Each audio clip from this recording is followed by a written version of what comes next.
Hey guys, Legendary Grimlock here, and today you guys wanted it. You guys have been asking for it. You guys knew it was gonna come eventually, or at least come earlier than most of the videos here. And today we're gonna give my prediction on Galactus versus Unicron. And in all honesty, I'm not really too excited for this battle because it would have to admit a lot of things, but I'll get into that later. But let's start off what I think Death Battle's gonna use for Galactus. Now, the first two they're gonna use here are Lifebringer and especially the magic god version of Galactus here. Now, these two were basically born out of outside means here, but I really doubt Death Battle is really going to care for the context and details of the situation. But let's start off with Magic Galactus, right? Magic God Galactus was basically born out of, well, Doctor Strange trapping him in the the dark dimension, right? And Dormammu promised him that he could, feed on these magical planets, which are filled with, again, chaotic magical energy. But Galactus was feeding on it so much that he became unstable. He became power crazed even.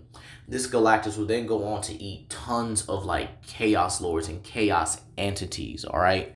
And they had every like herald tier, like Super Scroll, Black Bolt, Gladiator, Silver Surfer, the Hulk, Clea, Doctor Voodoo, even the entire Imperial Guard, which are like herald tier, all going at this guy, and they couldn't stop him. Now, the quote I think Death Battle is going to use is that the fact that the Living Tribunal was scared of this version of Galactus, despite the fact that Galactus was just becoming more and more unstable the more he consumed here, meaning that this Galactus was going to die regardless if he can consume or eat all these chaos entities. And again, it took Doctor Strange with some eldritch magic to go in there and just pop him. Now, again, I do think Death Battle is going to use this version because they just have a thing for using like higher cosmic tier versions. And again, I do think they are going to lowball Galactus to a large degree here. Keep in mind that these are the same guys that lowballed Jean Grey's Phoenix and tried to use other Phoenix avatars to lowball her character. I can see them using things like Ultimate Galactus to lowball or any weakened version of Galactus. They're not really going to talk about the context too much of Galactus being starved and powerless in certain scenes here. And in all honesty, I really don't see them using any of these higher feats for Galactus. I mean, they're definitely going to use the Living Tribunal feat because, again, and you know what? I'm not going to explain it now. I'll explain it when I get to the Transformers section here. And the thing is, they are going to use Lifebringer Galactus. I guarantee you they're going to use it. There are feats that I believe a lot of people shouldn't use here unless they actually state that this version or this version of 616 Galactus would actually be powerful. The best one they could probably use is the one from the Thor run where he absorbed the power of multiple planets and said he was the most powerful he's ever been. But again, there's more context behind that as well. But I won't get into that one today. Now, Lifebringer Galactus, which is pretty much a higher cosmic tier version of Galactus, is able to create life amongst all worlds, is able to give a simple form of time. And I think it shouldn't be like too simple to really know this, but the Marvel Universe is infinite, way bigger than ours, obviously, because they have infinite timelines with infinite possibilities. We literally seen this in the the 2018 Avengers run where they fought this multiversal Legion of Doom, and we saw infinite timeline versions of themselves here while Robbie Reyes was exploring the multiverse. There was a Black Panther that literally had like an adaptable vibranium suit and was able to become things like Superman and all that kind of stuff here. So again, yeah, I don't think it's too hard and simple to say here that the Marvel Universe is infinite in size. And again, with Lifebringer Galactus being able to punk around characters like Master Order and Lord Chaos, eat beings that are beyond the concepts of naming. He easily has things like, even in his base form, being able to fight characters like the In-Betweener. So you could easily pull him at a high outerversal to, boundless level. It's not really hard to get these characters there, or these characters of that caliber, characters of a celestial tier is what I'm trying to say here. Now, the Ultimate Nullifier, I don't know how they're going to use it. I don't know how they're really going to scale it here, but the way I think they could possibly do it and make it simpler here is they could put the Ultimate Nullifier above Rapture's Blades. Rapture is a character from one of the Fantastic Four runs where her blades were actually able to bypass and cut through and even injure current Doctor Doom. Now, current Doctor Doom is absolutely no joke at all. He is one of the more powerful characters in the Marvel Universe, and he was actually able to get the powers of current Dormammu. Now, current Dormammu was so powerful that he had to be beaten by the Guardians of the Galaxy, and this was the strongest roster they had. They had Super Skrull, they had Hercules, Marvel Boy, they had two Quasars, and they had Prince of Power, who was basically an Infinity Stone enhanced character by the, well, obvious Power Stone, right? And the way they had to beat him was by channeling all the power of love, or the concept of love, from the eighth cosmos. The eighth cosmos being a multiverse above the standard Marvel multiverse, or an omniverse above another omniverse, which is, again, crazy, right? Yeah. But again, you literally have that, and then they literally use the quantum bands on Nova, powered by this, to basically shoot him out of this giant space gun. I know it's ridiculous, but they managed to defeat this all-powerful version of Dormammu. Now, what is so special about this version of Dormammu? Well, this version of Dormammu was so powerful, was literally the combination of Ego Prime, basically an alternate version of Ego the Living Planet, which was more powerful than our version, or the 616 version of Ego the Planet, who is able to press and even contend with characters like Null and Galactus. And he also had Lifebringer Galactus's power. And stack that with Dormammu, who's already on par with characters like Odin and Zeus, who are multiversal to high outerversal entities. Yet this guy became a force to be reckoned with. And yet the Ultimate Nullifier would scale above a Doctor Doom who has this kind of power. The Ultimate Nullifier was able to also shatter Eternity himself here.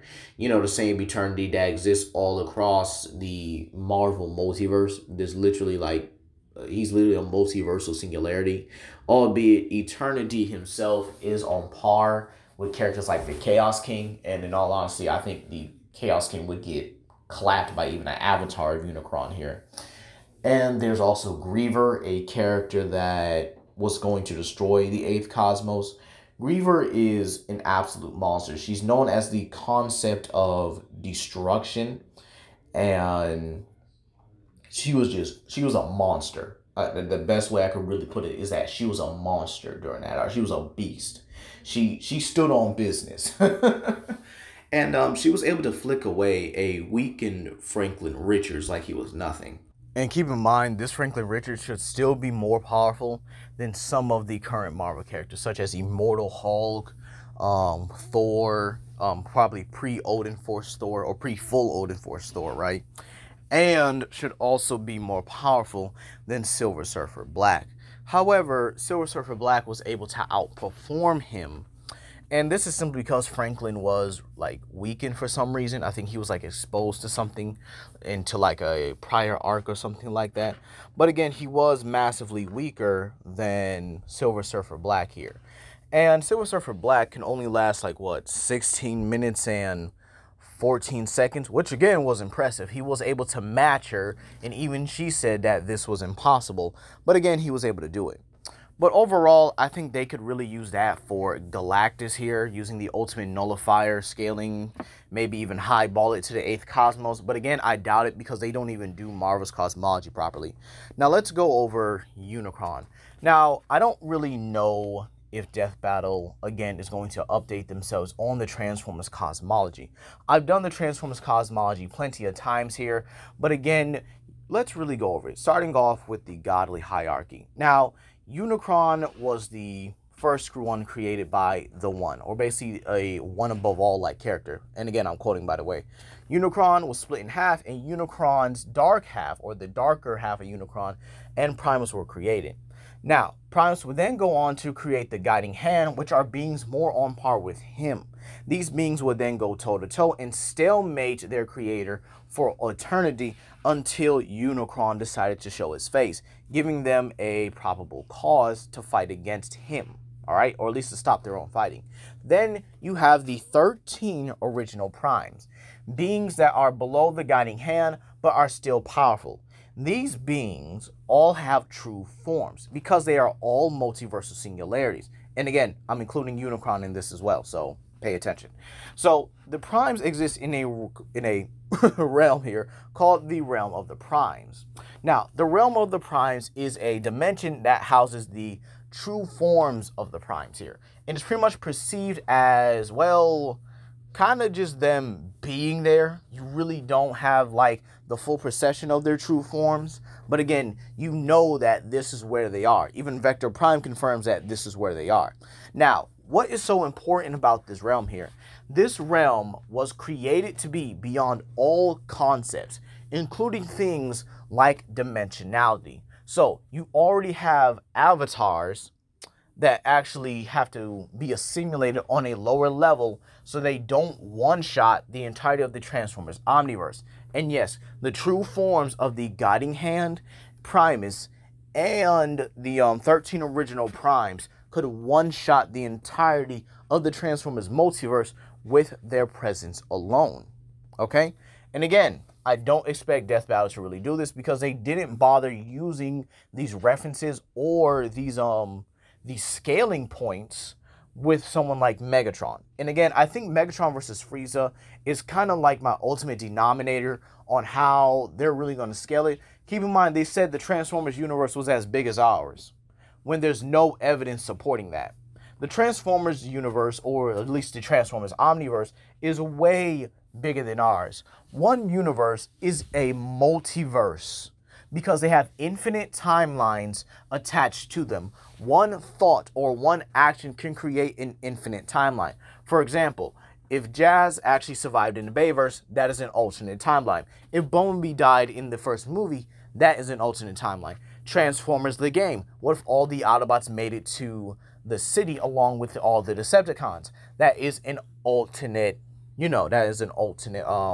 universe, okay? All these universes are infinite in size. I really shouldn't have to stress that enough here. But again, they lowballed Megatron to such a degree here. There is no way they could possibly lowball Unicron. Unicron is far more consistent than Galactus here. And again, that's not even to mention all the realms he could destroy in the Transformers Omniverse. He's even destroyed multiverses continuously, even destroying an old multiverse that had the 13 Primes protecting it, and Primus had to put it back continuously. Keep in mind, there are also other cosmologies within Transformers, such as Ben 10, Star Wars, the Cthulhu mythos. And yes, the Cthulhu mythos is in, Transformers. Okay, that's been confirmed for years.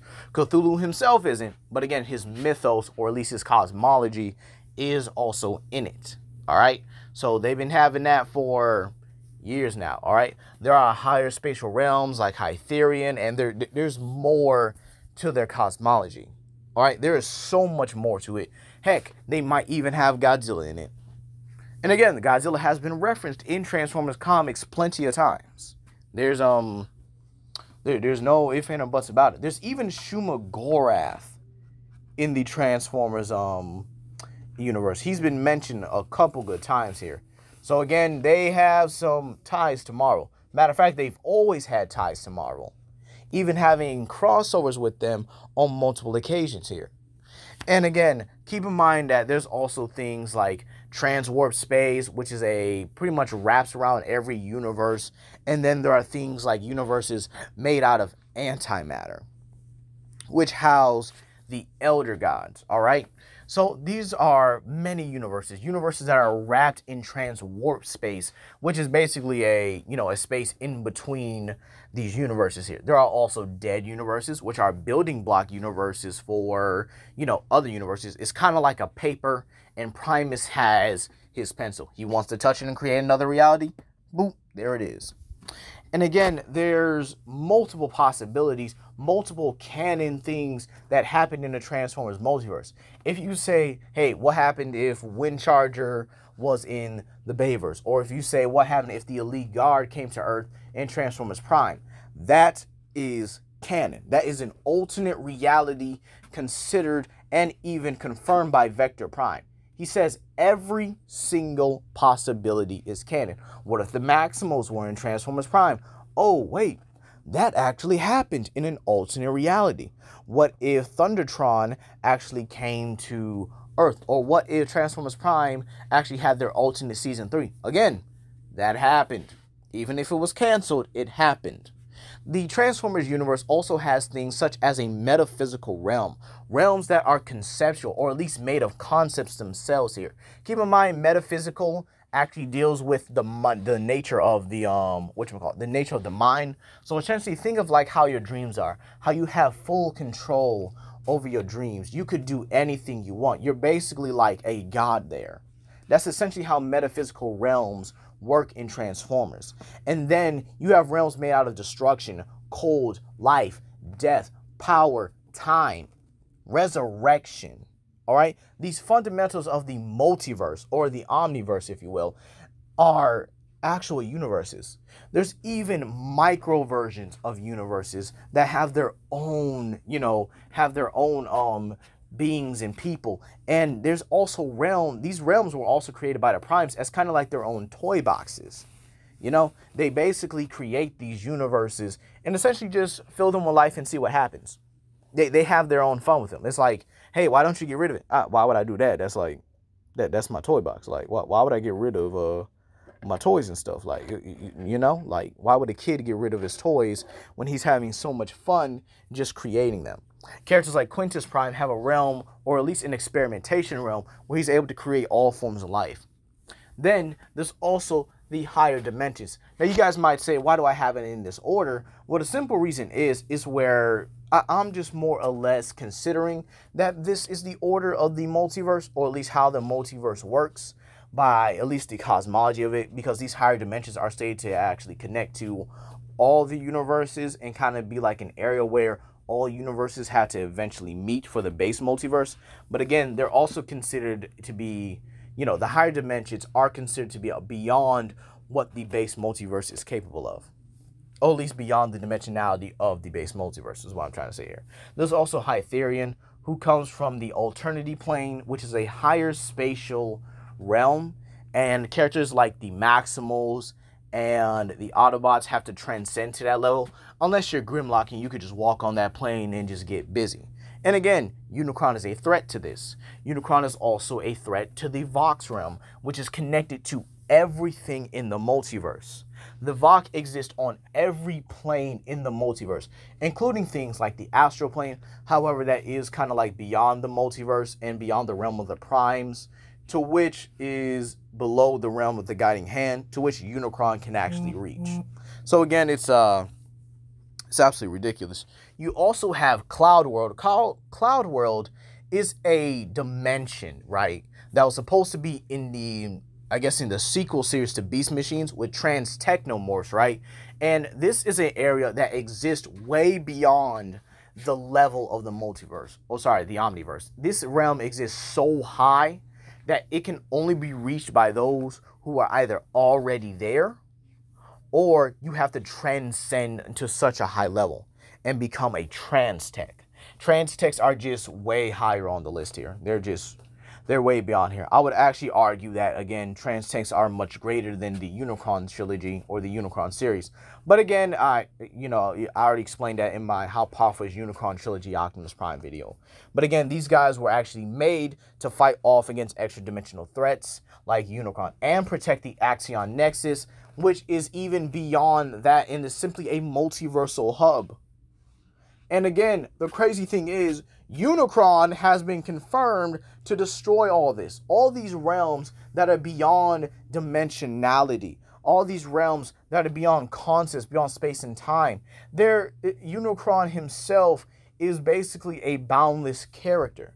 But again, I expect Death Battle to lowball him. His avatars and all the avatars of the Primes and the Guiding Hand themselves, and even Unicron, are made of platonic concepts, which transcend dimensions by the virtue of their existence, which would make them an outerversal, basically make even their avatars outerversal by default here. And again, Unicron himself does have a weakness. So Galactus can't do pretty much anything to Unicron here. Now you might say, oh, what about the Matrix? Well, here's the thing, right? The Matrix is a piece of Primus himself here and is meant to disable Unicron. And Unicron has a lot better feats than Galactus, being able to destroy infinite multiverses and just consume them. Vector Prime even said there's an unquantifiable number of universes that pretty much he's just destroyed, right? He's even eaten the universe. Now again, Death Battle could always go that route that Galactus has failed to consume the main universe, while Unicron has consumed multiple universes and even eaten a multiverse. But again, this would also have to mean that Death Battle has to admit that they were wrong about Frieza versus Megatron scaling, and the sheer fact that the Transformers universe is way bigger than our own, and it would be way bigger than Dragon Ball. I mean, that's kind of obvious. I mean, they have way more dimensions than even Dragon Ball here. And again, they would be on par with Marvel, even including Marvel in their own cosmology, to which the Primes simply just kind of look down on. The Primes would actually be similar to the the cosmic entities of Marvel, like the Living Tribunal, the Eternity, and stuff like that. And again, I mean this in their true forms. Unicron in his true form would possibly require the Living Tribunal to basically beat him. Possibly even as an avatar will require the Living Tribunal to beat him, because the Living Tribunal is the purest entity in the Marvel multiverse or omniverse. And again, there's also speed feats like Zero Time, or at least a realm known as Zero Time that Unicron can also destroy. With this basically viewing everything in fiction, everything in Transformers related content is actually viewed as fiction here. And characters like Optimus Prime, Hot Rod, and the Dinobots can actually go onto this plane of existence, and Unicron is still vastly above them. Unicron himself should also be able to destroy this. And here's the thing about Zero Time, right? Zero Time is also a space where both time, all forms of time, and all forms of no time actually exist here. Unicron is also made of evil itself. He's an evil god. He's the lord of the chaos gods. He's a higher entity in the cosmic pecking order than Galactus here. And he's able to absorb all the evil or all the chaos energy within the universe and basically create a new body.